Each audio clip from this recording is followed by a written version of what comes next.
Corner update. I'm Joe Kraus, folks. We have less than 100 days until the start of the 2016 NFL season, and joining us for his third appearance on the show, sort of wrapping up the trilogy of appearances here. We're joined by WGR 550 Sal Capaccio. We could put this playlist on YouTube Sale and call it Sal Wars. So thanks for joining us again. This trilogy, like the Godfather trilogy. What's the one all the kids watch? Star Wars. You got that, and then what's the one all the not the Hobbit? I'm thinking of Lord of the Rings. There you go, the trilogy there. So we're good. We're good. Is it on? All right, we're on. Here we go. First, to start things off, Father's Day is around the corner. It's coming up in a couple of weeks. I know that my father's been influential so far in my career. How would you describe your father? Well, my father actually passed away when I was a teenager. But, you know, growing up, he was very supportive of everything I did. He was from Italy, so I'm first generation Italian. And he never even graduated high school. He dropped out so he could work to help support the family. So that shows you how much, committed he was to what we wanted to do. And here's the thing. The best part about my father was if I wanted to play a sport, if I wanted to go do something, he never stood my way. And because of that, that's why I love sports. He never encouraged me to do or discouraged me or tried to push me in a certain direction, and if that's what I wanted to do, then he was very supportive. So obviously I miss him every year around this time. Absolutely. So happy Father's Day to all the fathers out there, especially to all the athletes. They should give them a nice thank you for all the support they do. It'll be my third Father's Day too with my son, so that'll be nice too. Absolutely. So Father's Day to you too. Buffalo Bills finished the 2015 campaign with an 8-8 record, still at the bottom of the AFC East. What did you take away, positive and negative, from the second half of the season? Well, the second half, there was better communication on defense, especially the last few games. Once they had some injuries and they had to start putting guys in, they really had to have more of a commitment to one scheme instead of marrying the two schemes like they did. And they really played a lot better that way. And I think that was a good boost going into the offseason. It showed the players that if they buy into this scheme, that's what can happen. But obviously we know what happened at the end of the year with Mario Williams and how all that went down. And, the finger pointing that went on in the locker room and things like that, that was something they had to overcome in a negative. How would you grade Rex Ryan's first season? Well, I'd say average. 8-8 is not great. It's not horrible, but they should have been better. I mean, there were some injuries, obviously, that affected that, but the defense was not as good as it should have been. So at very best, he was average, maybe even below average, because this defense should have been better. He's a defensive coach. He had great talent at his disposal, and they did not perform up to the level that they were expecting. Absolutely. They had a lot of expectations going into it. He probably should have thought it through before making that bold playoffs prediction. So it won't matter. He'll keep doing that. Yeah. That's Rex Ryan. Absolutely. Tyrod Taylor had a great season. Touchdown interception ratio of 20-6 and threw for over 3,000 yards. Also extended drives with his feet.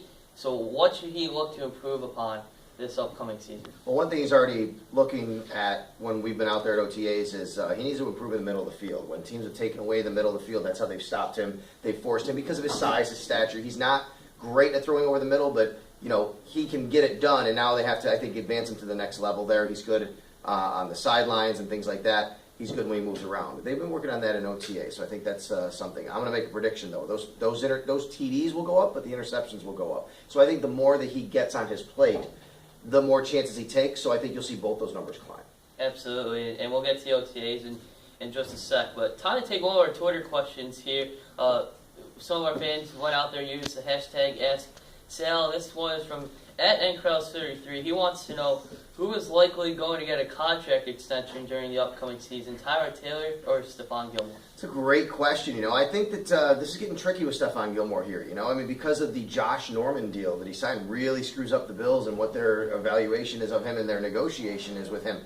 Now, because the Bills didn't draft a quarterback really highly, I think it shows that they really do want to re-sign Tyrod. But I think Tyrod is going to be here at least for another year. He'll probably ultimately get an extension. I wouldn't rule out the franchise tag, but I'm still going to say Gilmore because I think they're concentrating on getting him done. And when you do that and both sides want to get a deal done, usually it works out, but it's going to be tricky. Yeah, absolutely. Hopefully they can lock up Tyrod too, because if he has another good season like he did this year, maybe even a better season, other teams can look at him and then they can possibly lure him away. So hopefully Doug Whaley can get both of those deals done. LaShawn McCoy, he had an interesting offseason.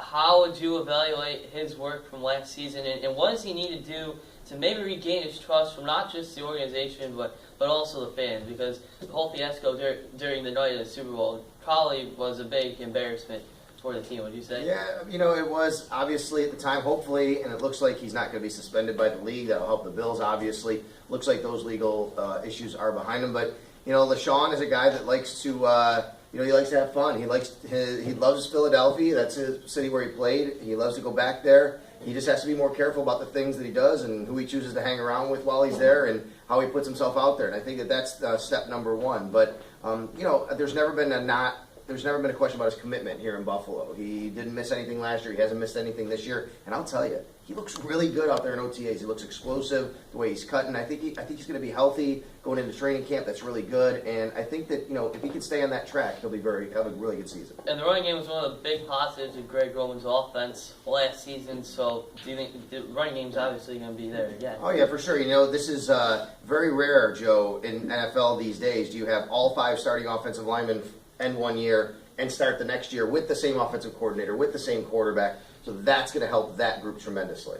Yeah, you're just walking. You were joined by Sal Capaccio from WGR 550. Also did some work with Ty Moore Cable yesterday, covering the lacrosse games. And just real quick, Orchard Park won their 24th sectional title in the last 26 years. And Hamburg won their 9th in the last 10 years. But also, moving on to the Bills, Sammy Watkins suffered another setback, this time a broken foot that he suffered last month. And reportedly he's out of the walking boot now, but what is the likely time frame he's going to be back? And you also have to factor it's going to take a couple of weeks for him to get going once he's we don't know the time frame. He doesn't know the time frame. It's very mysterious right now. He says he's saying he doesn't even know when he did it or how he did it, but I think this is what they do. They hide those types of things from people like us in the media who ask those questions. But he's hoping to be back at some point in training camp. I'm not sure that's going to happen, but he's very confident he'll be back week 1. But he is taking it slow. They're going to slow play it. It's going to hurt him. He needs the timing with Tyrod, but he feels that last year they got so much of that done in the second half of the year that at least they're ahead of the game now when he comes back compared to last year. Absolutely. It seemed like it was a tale of 2 seasons, the way that those two came. And I believe it was Tyler Dunn who did the story of how after the Jacksonville game, that's when it really clicked for them.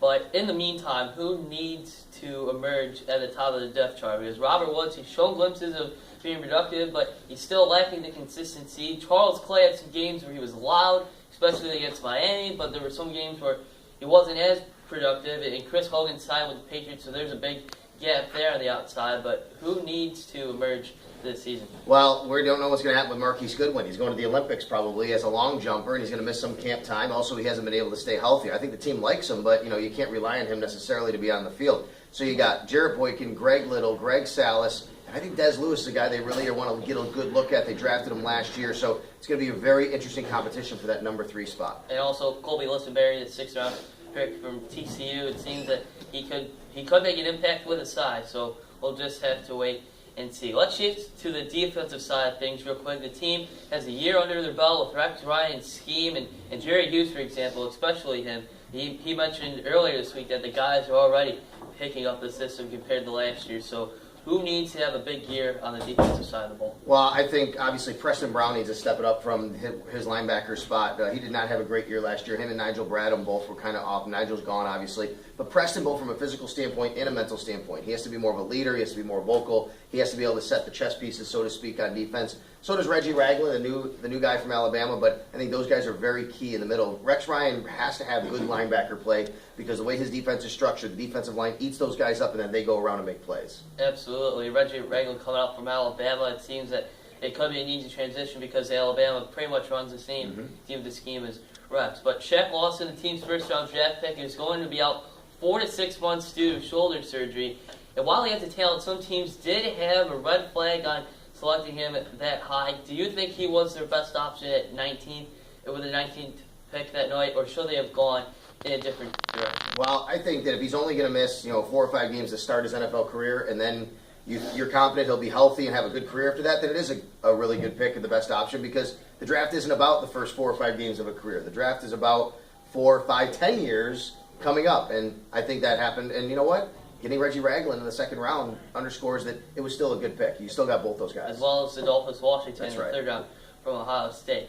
What are some other notable draft picks from the Bills that could have an impact in 2016? There are a lot of veterans, so it's probably going to be a little bit tighter for them to make the starting roster, but who are some other guys? Well, the guy that's really standing out right now is Kevon Seymour, the cornerback. They drafted him out of USC, 6th-round pick. He's filling in right now for Stephon Gilmore, who's not out at OTAs because of both recovering from an injury and a contract situation, but he's starting right now. Not Mario Butler, not Sterling Moore, not guys they brought in. This is a rookie, and I think they really like him. Rex spoke about him, comparing him to the way they felt about Ron Darby at this time last year. Absolutely, and also it's going to be a completely different secondary because Leos McKelvin and Nigel Brandon both left for Philadelphia, so that'll be interesting to see.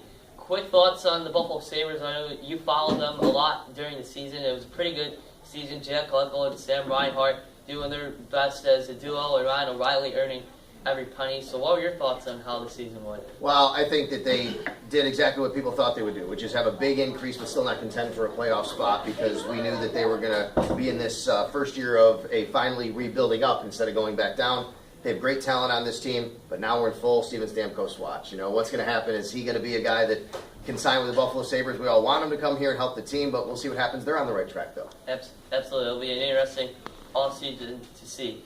Last one here. I know that graduations are around the corner. We got 4 more shows after today, but do you have any final advice for our viewers? Because you have an interesting story of how you got to the point. Yeah, listen. Hey, I mean, I know that when you're 18, you're getting out of high school, and you want everything to happen so quickly in your life. And I'm going to tell you, you're going to get it when you walk across the stage, Joe. They're going to give you a piece of paper that has "Congratulations, here's your diploma." You know what they're not going to give you? A blueprint on life. Yeah. Everybody's going to have their own path. Enjoy your path. Weave your own path. It took me till my late 30s in life to finally do in life what I wanted to do, which is this for a living. It can happen at any time. It can happen early, it can happen late, but stay with your goals and keep on going on and just have fun while you're at it. Well, Sal Capaccio from WGR 550, Sal, but thank you for coming on. No problem, thank you. Just all the advice you've given me the past couple of years, and you really. Well, congrats, man! You did a great job. You did a great job. Your name is everywhere, and that's really good for you. Yeah, I appreciate it. I really do. You really opened the door. We'll be back for our final week, if you can hardly believe it. We got 4 more shows, like we just mentioned, and it's going to be good. NT Track is at sectionals today, so on Monday we'll recap that, as well as the NBA Finals and the NHL Finals. Golden State won Game 1 over Cleveland last night.